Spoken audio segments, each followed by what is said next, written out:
Friday Night Lights, sponsored by Jack in the Box. Welcome back, everybody. In case you missed out on any of tonight's highlights, allow us to get you caught up in tonight's trio of games. And what games they were, my friend. I mean, one of them was very dramatic, obviously, the marquee matchup game, if we can get that full screen up. It was just a 7-point differential. But, you know, you got to look at what you don't really see there on the scoreboard. Defense. That's my question. Wins Defense. championships. And I'll get to that in more detail, but their defense carried them in this game. Because Push got an early advantage, as we saw in the highlight, getting the pick six.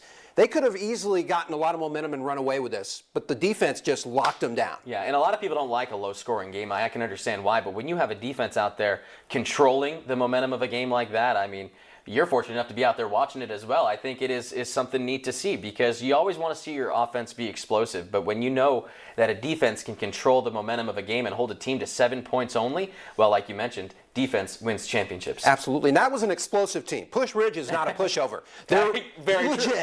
Absolutely. Coming up from Tucson, you know, very competitive down in Tucson. That's where I'm from. I played football there as well.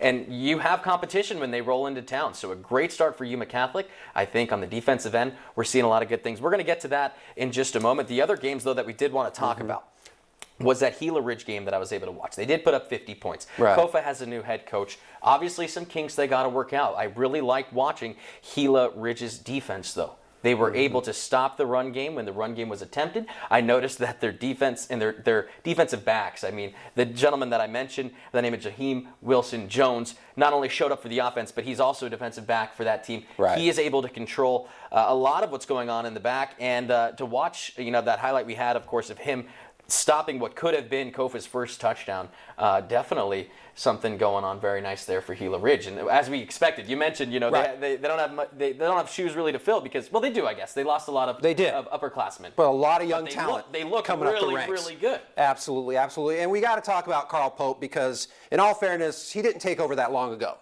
They had another head coach that, you know, kind of bowed out about a month or two ago, and David Bartlett. David Bartlett, for whatever reason, I mean, he just had medical reasons and he left. And so Carl Pope really didn't have a lot of time to get his team ready. So, you know, I'm excited to see what he's going to do with the program over time. So he's just getting started. And exactly. I'm not here to shut out the Kofa Kings. Like you said, they're rebuilding mode, new coach, new team, new atmosphere. That could go a long ways. You're also playing against Gila Ridge off the start, a team that had a hot season last year. So you can expect a lot of competition, but like we said, a lot of football left, and so a lot can go on. Absolutely. And, of course, we want to also mention that Bo Seibel and Yuma Criminals, you know, debut new coach. They lose to Cibola, but Cibola. They're an area of power. So it's going to take a little bit of a mountain to climb to beat those guys. But, again, they went toe-to-toe with them.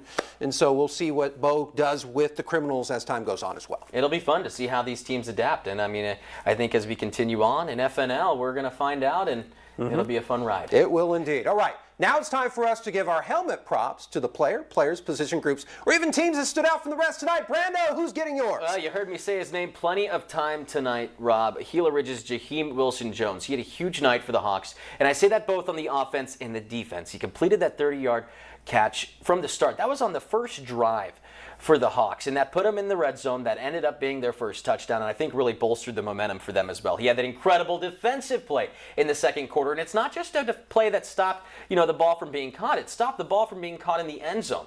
And that would have put Kofa up, or that would have given Kofa the first 6 points, would have made the game a lot closer, could have changed how things would have maybe progressed, perhaps, in that pass coming from Jory Burns to even Rico. It was a beautiful executed play by Kofa, but Jaheim Wilson-Jones was able to stop it. And then finally, he had that beautiful touchdown catch right before halftime to put the Hawks up again. And just overall deserves that helmet prop tonight. Absolutely. And as for me, Brando, I'm a big believer in defense. I let the cat out of the bag earlier.